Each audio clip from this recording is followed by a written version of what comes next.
Hello guys welcome to துரான் academy. நம்ம இன்னைக்கு இந்த வீடியோ பதிவில் ஜூன் 6ல இருந்து 10ஆம் தேதி இருக்க கரண்ட் அஃபேர்ஸ் தாங்க பார்க்க போறோம். ஸோ எல்லாமே இம்பார்ட்டன்ட், அப்படியே கவனிச்சிட்டே வந்துருங்க. இது வந்து பார்த்தீங்கன்னா மெயின்ஸ் அண்ட் ப்ரிலிம்ஸ் ஆஸ்பெக்ட்ல கொண்டு போறோங்க. ஸோ இப்போ என்ன இனி வரும் காலங்கள் வந்து பார்த்தீங்கன்னா நீங்க மெயின்ஸ் எழுதுறதுக்கும் இது பயனுள்ளதா இருக்கும் அப்படின்றத சொல்லிடலாங்க. ஸோ ஃபர்ஸ்ட் நியூஸ் பாருங்க.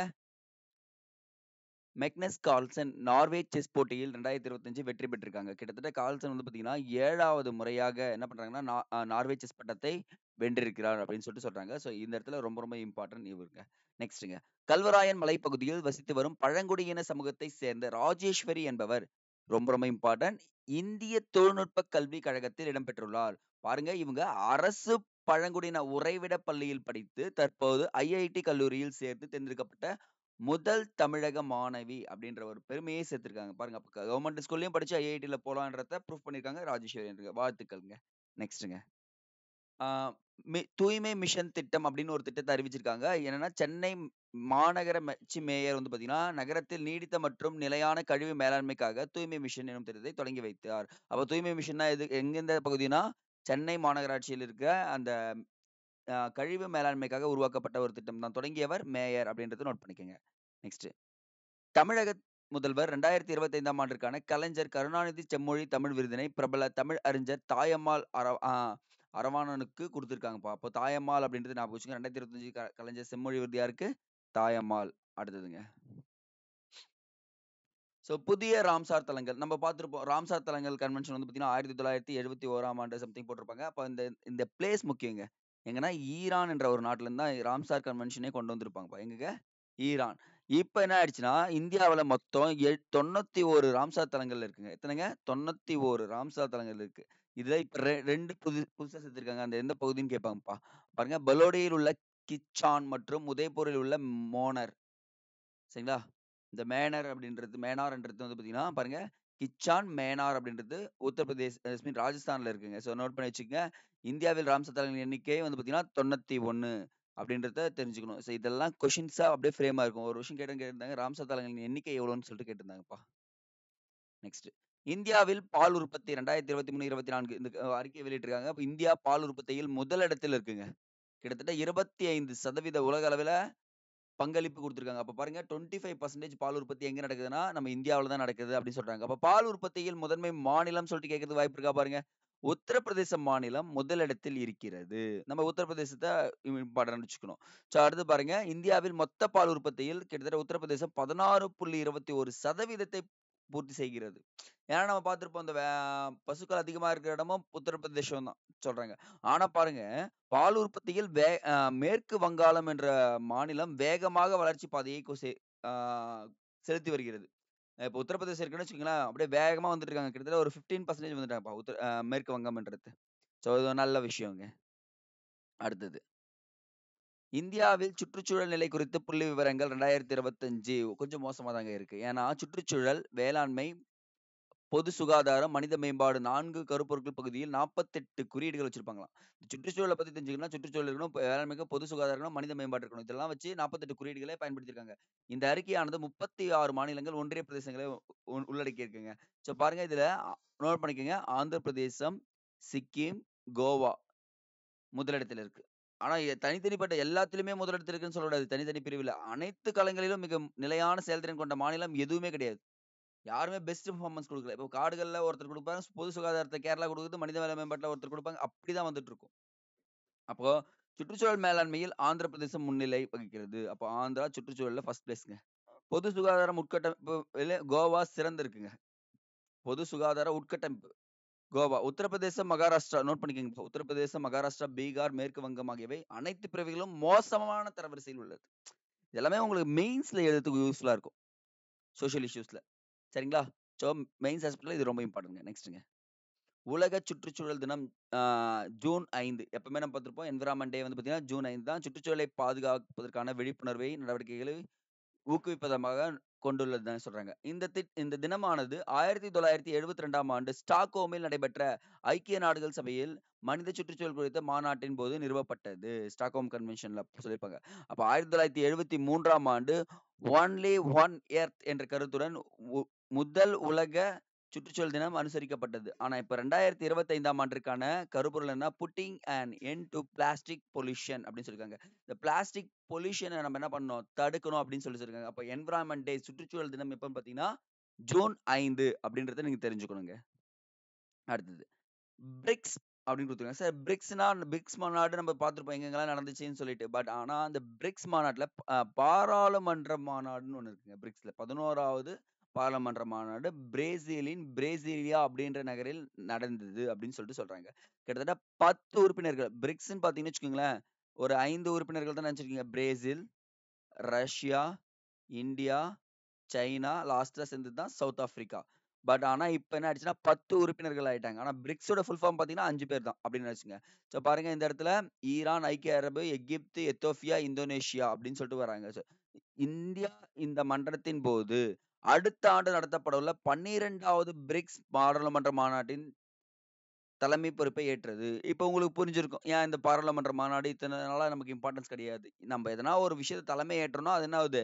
நமக்கு இம்பார்ட்டன்ஸா வந்து நிக்கும் அப்படின்னு சொல்லிட்டு சொல்றாங்க. ஸோ இந்த இடத்துல பிரிக்ஸ் பாராளுமன்றத்தின் அடுத்த மாநாடு யார் நடத்தப் போறாங்கன்னா, இந்தியா நடத்தப்படுகிறது அப்படின்றத நோட் பண்ணுங்க. நெக்ஸ்ட்ங்க. பாரதிய பாஷா அனுபாக் அப்படின்னு குடுத்துருக்காங்க. கண்டிப்பாங்க இந்த ஸ்கீம பத்தி தெரிஞ்சுக்கணும். அந்த போர்ட்டல பத்தியும். மத்திய உள்துறை அமைச்சர் புதுடெல்லியில் பாரதிய பாஷா அனுபாக் அப்படின்னு சொல்லிட்டு என்ன பண்ணியிருக்காங்க பார்த்தீங்கன்னா, ஸ்டார்ட் பண்ணியிருக்காருங்க. ஸோ என்னன்னு பார்த்தீங்கன்னா, இந்தியாவில் மொழியியல் பன்முகத்தன்மையை ஒருங்கிணைத்து அனைத்து மொழிகளுக்கும் வலுவான ஒழுங்கமைக்கப்பட்ட தளத்தினை இவங்க உருவாக்கியிருக்காங்க. இது இந்தியாவின் நிர்வாக செயல்பாட்டிற்கும், வெளிநாட்டு மொழிகளின் குறிப்பாக ஆங்கிலத்தின் ஆதிக்கத்தை குறைப்பதற்காகவும் என்னது கொண்டு வரப்பட்ட ஒரு முயற்சின்னு தான் சொல்றாங்க. இதுதான் பாரதிய பாஷா அனுபாக் அப்படின்னு சொல்லக்கூடியது. ஸோ அப்ப பாருங்க, இந்த மொழிகள் என்ன பண்ணலாம் பார்த்தீங்கன்னா, ஆங்கில ஆதிக்கத்திலிருந்து இத தனியா பிரிச்சு பார்க்கறதுக்காக கொண்டு வந்திருக்குன்னு சொல்லிட்டு சொல்றாங்கப்பா. ஸோ இத நோட் பண்ணி வச்சுக்கங்க. நெக்ஸ்ட். தூய்மையான தாவர திட்டம் சொல்றாங்க. புனே நகரில் நடைபெற்ற இந்தியாவின் முதல் சர்வதேச வேளாண் எக்கத்தானின் போது, மத்திய அரசானது தூய்மையான தாவர திட்டத்தை சொல்லியிருக்காங்கப்பா. ஸோ இது ஒரு நல்ல விஷயம் தானே! அதானே சார். தாவரங்கள்ல நெறைய பிரச்சனை இருக்குங்க. வைரஸ் இல்லாத அந்த நடவு பொருட்கள் அணுகுவதன் மூலம் தோட்டக்கலையில் மிகவும் முக்கியமான பிரச்சனைகளை தீர்த்து வைக்கலாம். ஏன்னா, விவசாயிகள் தாவரங்கள வளர்க்கும்போது நெறைய பிரச்சனைகள் ஃபேஸ் பண்றாங்க. அப்போ என்ன பண்றாங்கன்னா, தூய்மையான தாவர திட்டத்த கிட்டத்தட்ட 9 மொத்தம் 9 நாடு முழுவதும் 9 தூய்மையான தாவர திட்டத்த என்ன பண்றாங்க, தொடங்க போறான்னு சொல்லிட்டு சொல்லியிருக்காங்க. அப்ப விவசாயிகள் நோய் தாக்கமற்ற தோட்டக்கலை தாவரங்களை வழங்கும் அப்படின்னு சொல்லிட்டு சொல்லியிருக்காங்க. அப்ப பாருங்க, இப்ப என்ன பண்ணுவாங்கன்னா, இந்த இடத்துல இன்ஸ்ட்ரக்ஷன் குடுப்பாங்க, விழிப்புணர்வு குடுப்பாங்க. அட் த சேம் டைம்ல அ இதுவும் குடுப்பாங்கப்பா. நெக்ஸ்ட்ங்க. 51வது G7 உச்சி மாநாடு 2025 கனடா நாடானது 2025ஆம் ஆண்டு G7 உச்சி மாநாட்டினை நடத்தப் போறாங்கப்பா. அவங்க தான் நடத்துறாங்க. இதுக்கு முன்னாடி எங்க நடத்துனாங்க பார்த்தீங்கன்னா, இத்தாலியில நடத்தியிருப்பாங்க 2024. இப்ப 2022ஆம் ஆண்டு ஜெர்மனி, 2023 ஜப்பான், 2023 ஜப்பான் அப்படின்றத நோட் பண்ணிக்கங்க. அடுத்து 1 செகண்ட் கைஸ். இங்க இங்க இருக்கு பாருங்க. 2023 ஜப்பான், 2024 இத்தாலி. இப்ப கொஸ்டின் கேட்கலாமா? அரேஞ்ச் பண்ண சொல்லலாமா? எங்கெங்க உச்சி மாநாடுகள் நடந்ததுன்னு சொல்லிட்டு. ஸோ இத நோட் பண்ணி வச்சுக்கங்க. அப்ப G7 அமைப்பின் உறுப்பு நாடுகளில் கனடா, பிரான்ஸ், ஜெர்மனி, இத்தாலி, ஐக்கிய பேரரசு மற்றும் அமெரிக்கா. இவங்க தான் வந்து நிக்கிறாங்கப்பா. ஸோ அப்போ G7ல இவங்க தான் இருக்குன்றத சொல்லிருக்கேன். நெக்ஸ்ட். மினி ரத்னா அப்படின்னு குடுத்துருக்காங்க. ஸோ பாதுகாப்பு அமைச்சகமானது கீழ்க்காணும் நிறுவனங்களுக்கு 1ஆம் வகை மினி ரத்னா அந்தஸ்து வழங்கியுள்ளது. என்னன்னா, இந்திய வெடிபொருட்கள் உற்பத்தி கழகம் அப்படின்னு சொல்லிருக்காங்க. ஆயுதம் ஏந்திய வாகனங்கள் உற்பத்தி கழகம் நிகாம் லிமிடெட் அப்படி மற்றும் இந்திய ஆப்டெல் லிமிடெட் அப்படின்னு சொல்லக்கூடிய 3 நிறுவனங்களுக்கு மினி ரத்னா அந்தஸ்து கொடுக்கப்பட்டது. அப்ப மினி ரத்னா திட்டம் எப்பொழுது கொண்டு வரப்பட்டதுன்னா, 1997ஆம் ஆண்டு தொடங்கப்பட்டது. இத கொஸ்டின்ங்க. அப்போ இதுக்கான தகுதிகள் என்ன இருக்குன்னா, கடந்த 3 ஆண்டுகளில் தொடர்ச்சியாக லாபத்தை அடைந்திருக்க வேண்டும். நஷ்டமே வந்துறக்கூடாது. 3 ஆண்டுகளில் குறைந்தபட்சம் ஓரண்டிலாவது 30,00,00,000 அல்லது அதற்கு மேற்பட்டனா வரிக்கு முந்தைய லாபத்தை ஈட்டிருக்கணும். வரிக்கு முந்தைய லாபத்த என்ன பண்ணியிருக்கணும் 30,00,00,000 மேல வச்சிருக்கணும் அப்படின்னு சொல்லிட்டு சொல்றாங்க. நேர்மறை நிகர மதிப்பை பேண வேண்டும் அப்படின்னு சொல்லிருக்காங்க. நேர்மறை நிகர மதிப்பு. நிகர மதிப்பு எப்பவுமே குறையக்கூடாது அப்படின்றதையும் இங்க குறிப்பிட்டிருக்காங்கப்பா. நெக்ஸ்ட்ங்க. ஸோ இப்ப நம்ம என்ன பண்ணோம்னா, பிஐபில இந்த நியூஸ் ஃபுல்லா பார்த்தாச்சு. அடுத்ததா பார்க்க போறது ஃபுல்லாவே எங்கங்க நியூஸ் பேப்பர்ல இருக்குது.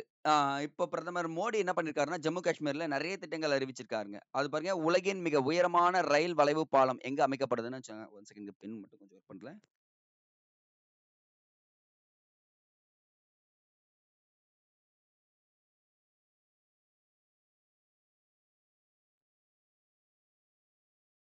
ஒரே ஒரு நிமிஷங்க வந்துடுறேன். பென் கொஞ்சம் ஒர்க் ஆகல.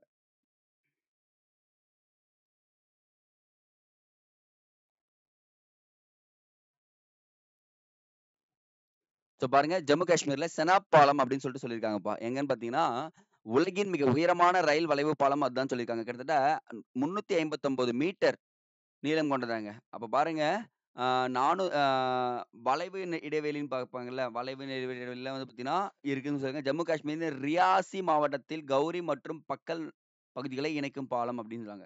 அப்போ உலகின் மிக உயரமான ரயில் வளைவு பாலம் அப்படின்னு கேட்டாங்கன்னா, எங்க அமைஞ்சிருக்கு? செனாப். செனாப் நதி வந்து பார்த்தீங்கன்னா, சிந்து நதியின் துணை ஆறு அப்படின்னு சொல்லிட்டு ஞாபகம் வச்சுக்கங்க. அடுத்ததுங்க.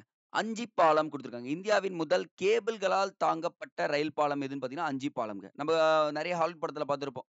ஓகேங்களா? அப்ப இந்தியாவின் முதல் கேபிள் பாலமும் எங்க இருக்கு? அங்க தான் இருக்கு. அப்ப கிட்டத்தட்ட 725 மீட்டர் நீளமும், 290 மீட்டர் இடைவெளியும் கொண்டது தான் எதுன்னு சொல்றாங்க. இதுவும் கத்தாரா மற்றும் ரியாசி மாவட்டங்களை இணைக்கும் பாலமாக இருக்கு. கிட்டத்தட்ட 96 கேபிள்கள் கொண்டிருக்குன்னு சொல்றாங்கப்பா. நெக்ஸ்ட்ங்க. ஸோ உதம்பூர், ஸ்ரீநகர் ஃபார்முலா அப்படின்னு குடுத்துருக்காங்க. தேசத்துக்கான பிடிப்பு. ரயில் இணைப்பு திட்டங்கள்னு சொல்லிருக்காங்க.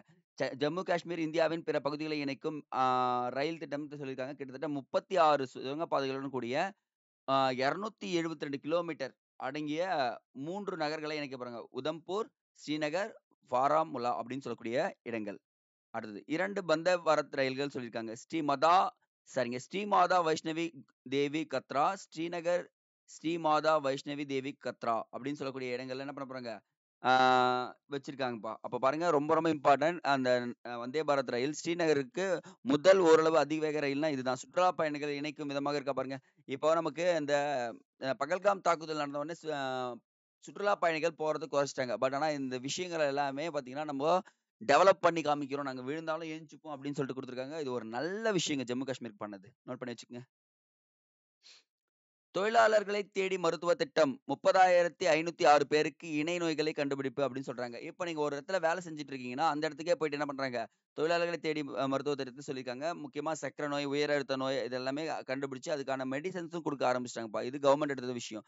அதே மாரி மக்களை தேடி மருத்துவ திட்டம்னு சொல்லிட்டு ஒரு திட்டம் இருக்குங்க. அதன் மூலமா கிட்டத்தட்ட எத்தனை கோடினா 2.34 கோடி பேர் பயன்பெற்றுள்ளனர்னு சொல்றாங்க. இந்த டேட்டா கேட்கறதுக்கு வாய்ப்பு இருக்கா பாருங்க. 2.34 லட்சம் கோடி பேர் என்ன பண்ணியிருக்காங்க? பயன்பெற்றிருக்காங்க. ஆனா இதுல பாருங்க, தொழிலாளர்களை தேடி வந்து பார்த்தீங்கன்னா, கொஞ்சம் கொஞ்சம் கம்மி ரேஷியோ தான். பட் ஆனா நமக்கு இது 2மே எக்ஸாம்ல கேட்பாங்கப்பா. நோட் பண்ணி வச்சுக்கங்க. நெக்ஸ்ட்.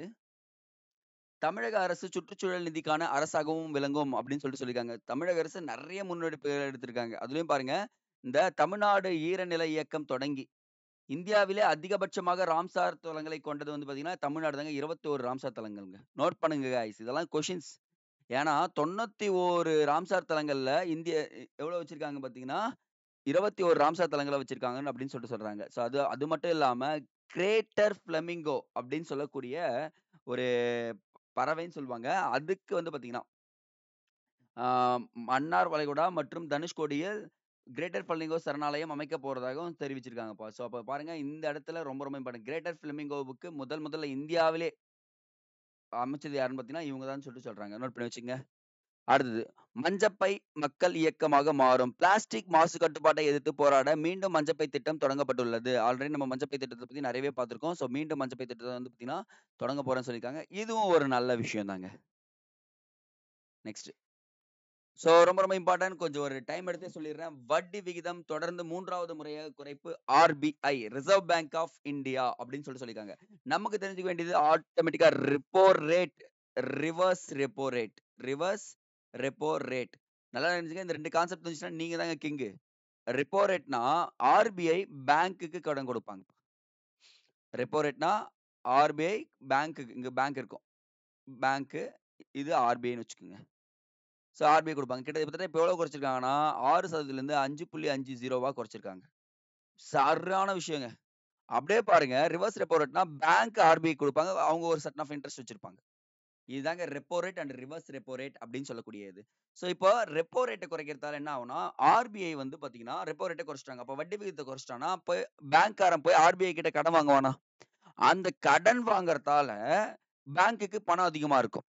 ஸோ இதனால என்ன பண்ணுவாங்க, இந்த வீடு கட்டுறவங்க, வாகனம் வாங்குவவங்க, தனிநபர் வீடு வச்சிருக்கவங்க, இவங்க எல்லாருமே வட்டி விகிதம் குறையவுடனே, இப்ப கடன் வாங்கி பொருளாதாரத்த மேம்படுத்துறதுக்கான அடுத்த நடவடிக்கைகள் ஈடுபடுவாங்களா பாருங்க.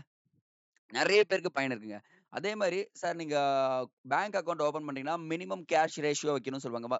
ரொக்க இருப்பு விகிதம் 1% குறைச்சிருக்காங்க. எத்தன பெர்சன்டேஜ்ங்க? 1% அப்படின்னு சொல்றாங்க. அப்ப பாருங்க இந்த வருஷம் 2025, 2026ஆம் ஆண்டு நுகர்வோர் விலை குறியீட்டு எண் அடிப்படையில் பணவீக்கம் கிட்டத்தட்ட 4% இருந்துச்சு. 3.7% ஆயிடுச்சுங்க.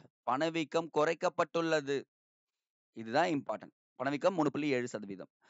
அப்ப பாருங்க இந்த ரெப்போ ரேட் எத்தன சதவீதம் குறைச்சிருக்காங்கன்னா 5.5. ஸ்டாண்டிங் டெபாசிட் ஃபெசிலிட்டி ரேட் வந்து பார்த்தீங்கன்னா 5.25. இங்க ஏப்ரல் மந்த் இருந்துச்சு, ஜூன் மந்த். அது பாருங்க மார்ஜினல் ஸ்டாண்டிங் ஃபெசிலிட்டீஸ் ரேட் வந்து பார்த்தீங்கன்னா, அதுவும் குறைச்சிருக்காங்க. பேங்கிங் ரேட்டும் குறைச்சிருக்காங்க. ரிவர்ஸ் ரெப்போ ரேட் வந்து பார்த்தீங்கன்னா, அப்படியே இருக்குங்க. சமமா இருக்கு. But cash reverse ratio 1% குறைச்சிருக்காங்க. கேட்பாங்க பாரு. ரொக்க இருப்பு விகிதம் எத்தனை சதவீதம் குறைத்துள்ளனா 1% குறைச்சிருக்காங்க. 3% 4% 4லிருந்து 3%. ஆ இத பத்தி பார்த்தாச்சுங்க. செனாப் நாட்டின் முதல் கம்பி ரயில் பாலம் சொல்லிட்டு அங்க ஃபுல்லாவே பார்த்துட்டோம். ஸோ அதனால என்ன பண்ணிக்கிறேன், ஸ்கிப் பண்ணிக்கிறேன். பட் ஆனா சிறப்பம்சங்கள் என்னன்னு தெரிஞ்சுக்கங்க. ஸோ உயரம் வந்து பார்த்தீங்கன்னா, 359 மீட்டர், நீளம் 1.3 கிலோமீட்டருங்க. எது செனாப் ரயிலு. உலக அதிசயங்கள் ஒன்றான ஈஃபில் டவரை விட 35 மீட்டர் அதிக உயரம். ஈஃபில் டவரை விட அதிகம். திட்ட செலவு 1486 கோடி. கிட்டத்தட்ட 8 ஆண்டுகளுக்கு மேல ஆயிருக்குங்க இது கட்டி முடிக்கிறதுக்கு. மணிக்கு 260 கிலோமீட்டர் வேகம் வரை காற்றையும் தாங்கும் திறன் கொண்டது. 260 கிலோமீட்டர் வேகத்துல காத்தடிச்சாலும் அது தாங்கிக்கும்னு சொல்றாங்க. சரிங்களா? அப்போ இதனுடைய ஆயுட்காலம் 120 ஆண்டுகள்ங்க. அப்பா! பரவாயில்லல்ல. ஆயுட்காலம் கேட்டாலும் வாய்ப்பு இருக்கு. எழுதிக்கலாம். இந்திய வீரர் சுபன்ஷு சுக்லா நாளை மறுநாள் விண்வெளி பயணம் அப்படின்னு குடுத்துருக்காங்க. பட் ஆனா அத ஒத்திவச்சுட்டாங்க. இப்ப என்னன்னா நீங்க தெரிஞ்சுக்க வேண்டியது எந்த விண்கலம், எதுன்னு தெரிஞ்சுக்கணும். ஏன்னா இவர் வந்து பார்த்தீங்கன்னா, ககன்யான் திட்டத்துல இருக்காரு. ஸோ டிராகன் விண்கலத்தில் என்ன பண்ண போறாங்கன்னா, பயணிக்க போறாங்க. எந்த நிறுவனம் பார்த்தீங்கன்னா, SpaceX நிறுவனத்தின் Falcon 9 என்ற ராக்கெட் மூலியமா டிராகன் விண்கலம். First point. இவங்க வந்து பார்த்தீங்கன்னா, ஆக்ஸிம் 4 திட்டத்தின் கீழ் பயணம் மேற்கொள்ளப்படுகிறது. எந்த திட்டம் கேட்பாங்கப்பா? ஆக்ஸிம் 4. ஃபர்ஸ்ட் தெரிஞ்சுக்க வேண்டியது எந்த விண்கலம்னா டிராகன் விண்கலம். எந்த ராக்கெட்னா SpaceX நிறுவனத்தின் ஃபால்கன். 3வது ஆக்ஸிம் 4 திட்டம். எத்தனை நாட்கள் தங்க போறாங்கன்னா, 14 நாட்கள் தங்க போறாங்க அப்படின்னு சொல்றாங்க. அங்க என்ன பண்ண போறாங்கன்னா, ஒண்ணும் இல்லைங்க. அந்த விண்வெளியில வந்து பார்த்தீங்கன்னா, அந்த காய்கறி எல்லாமே விளையுதா அப்படின்னு சொல்லிட்டு பார்க்க போறாங்க. 14 நாள்ல. பட் 14 நாள்ல விளையுமான்னு தெரியல. பட் ட்ரை பண்றாங்க. ஸோ இதனுடைய எ இந்தியா வந்து ஆக்ஸிம் 4க்கு எவ்வளோ குடுத்துருக்காங்கன்னா, 550 கோடி செலவச்சிருக்காங்கப்பா. பாருப்பா 550 கோடி. அப்போ பாருங்க இது 5த் பாயிண்ட். அப்போ 2027ஆம் ஆண்டு ககன்யான் அப்படின்ற ஒரு திட்டம் அறிவிக்க போறாங்க. அந்த திட்டத்துல நம்ம 4 பேர் போறாங்க. அந்த இடத்துல இவர் ஃபர்ஸ்ட் ஒருத்தர் இருக்காருங்க. அப்ப பாருங்க, இதுவரைக்கும் விண்வெளிக்கு சென்ற வீரர்கள் இருக்காங்கன்னா, இருக்காங்கப்பா. 1984ஆம் ஆண்டு பார்த்தீங்கன்னா, ராஜேஷ் சர்மா என்பவர் ரஷ்யாவின் உதவியுடன் என்ன பண்ணியிருக்காரு, விண்வெளிக்கு போய் வந்திருக்காரு அப்படின்னு சொல்றாங்க. முதல் இந்தியரும் அவர்தான். Next one. ஸோ திருக்குறள் வந்துடலாமா? இன்னைக்கான திருக்குறள் பாருங்க. "தாளாமை என்னும் தகைமைக்கண் தங்கேற்றே வேளாண்மை என்னும் சிறக்கு. பிறருக்கு உதவி செய்தல் என்னும் மேம்பட்ட நிலையை முயற்சி என்னும் சொல்லப்படுகின்ற உயர்ந்த பண்பின் நிலை தருகின்றன." பிறருக்கு உதவி செய்யுங்க. உங்களால முடிஞ்சுச்சுன்னா உதவி செய்யறது தப்பில்ல. நெக்ஸ்ட்ங்க. "முறைப்படச் சூழ்ந்து முடிவு இல்லவே செய்வார் திறப்பாடு இல்லாதவர்." செயல்களை முடிக்கும் திறன் இல்லாதவர் முன்னே முறையாக எண்ணி வைத்திருக்கும் செய்யும்போது குறைவானவைகளே செய்வார். ஸோ நீங்க செயல திட்டம் போடாம செஞ்சுட்டீங்கன்னா, அது கொஞ்சம் கம்மியா தான் போய் முடியும் அப்படின்னு சொல்றாங்க.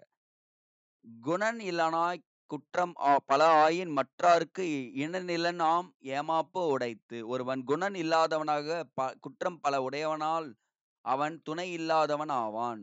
இந்நிலையே அவனுடைய பகைவர்க்கு நன்மையாகும். ஒண்ணும் இல்லைங்க. ஒருத்தன்கிட்ட ஒரு குணம் நல்ல குணம் இல்லன்னா, அவன் பல பேர் சூழ்ந்தாலும் அவன் தனிமையாக்கப்படுவான். அது அவன் பகைவர்கள் வந்து பார்த்தீங்கன்னா, நன்மையா போய் முடியும். ஏன்னா, அவங்க பகைவர் என்ன பண்ணுவாங்க? ஈஸியா அவன கேப்சர் பண்ணிப்பாங்க. நெக்ஸ்ட்டுங்க. "அறிவினான் ஆக்குவது உண்டோ பிறிதின் நோய் தம் நோய் போல் போற்றாக் கடை. மற்ற உயிரின் துன்பத்தைத் தன் துன்பம் போல் கருதிக் காப்பாற்றாவிட்டால் பெற்றுள்ள அறிவினால் ஆகும் பயன் உண்டோ?" ஸோ மற்ற ஒரு உயிருக்கு துன்பம் ஏற்படும்போது தம் அறிவை பயன்படுத்தி அதை காப்பாத்த சொல்றாரு. அப்படி காப்பாற்ற தவறினால் உங்களுடைய அறிவு என்ன வேஸ்ட் அப்படின்னு சொல்லியிருக்காங்கப்பா. ஸோ தட்ஸ் எனஃப்ங்க இன்னைக்கு திருக்குறள். ஸோ காய்ஸ் ஓகே டீட்டெயிலா சொல்லிட்டேன். நீங்க இதுக்கப்புறம் வந்து பார்த்தீங்கன்னா, குரூப் 1, குரூப் 2A மெயின்ஸ் ஓகேங்களா? 4 பிலிம்ஸ் இது எல்லாத்துக்குமே சேர்த்து பேங்கிங் படிக்கிறவங்களுக்கும் பேங்கிங், ஆர்ஆர்பி இதுக்கப்புறம் கரண்ட் அஃபேர்ஸ் வந்து பார்த்தீங்கன்னா, அப்படிதான் இருக்கும். ஸோ ஒன்ஸ் நீங்க கரண்ட் அஃபேர்ஸ் படிச்சுட்டு போனீங்கன்னா, இத விட எப்படி சொல்றது? இது 100% கேட்பாங்கன்றத நம்ம ஷூரா சொல்லலாங்க. ஸோ டெய்லி ஃபாலோ பண்ணிக்கங்க. நம்ம டெலிகிராம் லிங்க்ல ஜாயின் பண்ணாதவங்க லிங்க் கீழ டெலிகிராம் டிஸ்கிரிப்ஷன்ல லிங்க் தரேன். ஜாயின் பண்ணிக்கங்க காய்ஸ். Thank you.